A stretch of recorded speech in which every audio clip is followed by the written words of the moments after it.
ఈ రోజే డౌన్లోడ్ చేయండి. మీ ఫేవరెట్ షోస్ చూడండి. పిన్ని, లహరి ప్రాణానికి ఏం ప్రమాదం లేదని చెప్పారు డాక్టర్.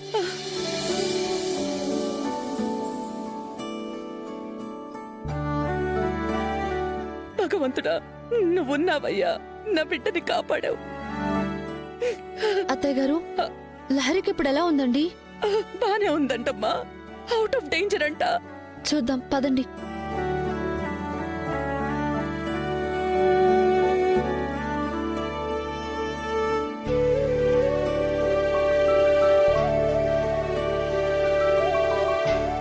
దేవుడా, నీ దయ వల్ల లహరికేం కాలేదు.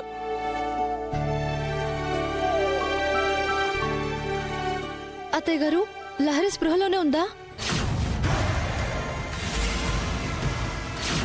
చెప్పండి అత్తయ్య గారు.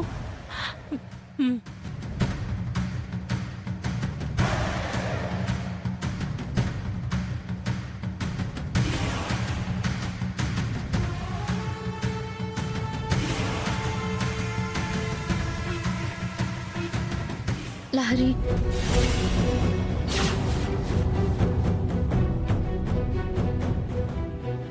ఏంటి లహరి, నువ్వు సూసైడ్ అటెంప్ట్ చేయడం ఏంటి? నీకేమైనా పిచ్చా?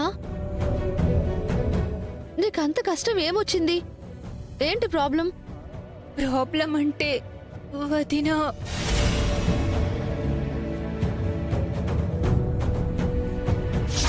దర్శన్తో శరణ్యకి విడాకులు ఇప్పించాలంట.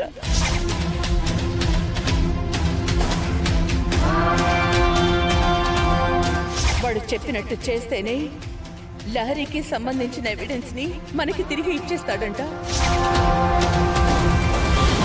అలా వాడు అమ్మతో తన కండిషన్ ఏంటో చెప్పాడు. కానీ అమ్మ మీకు విడాకులు ఇప్పించడానికి ఒప్పుకోకుండా అందరితోనూ కుదరదు అని చెప్పేసింది. అంటే ఇక నేను జైలుకి వెళ్ళడం తప్ప వేరే మార్గం లేదు కదా వదినా. అలా జరిగితే ఇంటి పరువు నా మూలంగానే కదా పోయేది. అలా జరగడం కన్నా నేను బ్రతకడమే అనవసరం అనిపించింది. లహరి, నువ్విలా చేసినంత మాత్రాన కుటుంబ పరువు పోకుండా ఆపేదానివా? మరేం చేయను వదినా. అన్నయ్య చేతి నీకు విడాకులు ఇప్పించడం కూడా కరెక్ట్ కాదు కదా. నీ జీవితం పాడైపోదా?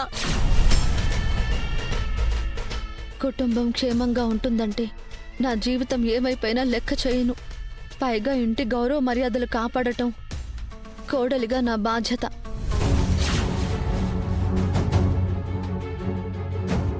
లహరి, ఈ సమస్య గురించి నువ్వేం దిగులు పడకు.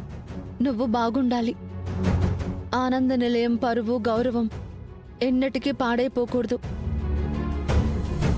కాపాడే శక్తి అవకాశం నా చేతుల్లో ఉంది. నేనేం చేయడానికి కూడా వెనకాడను.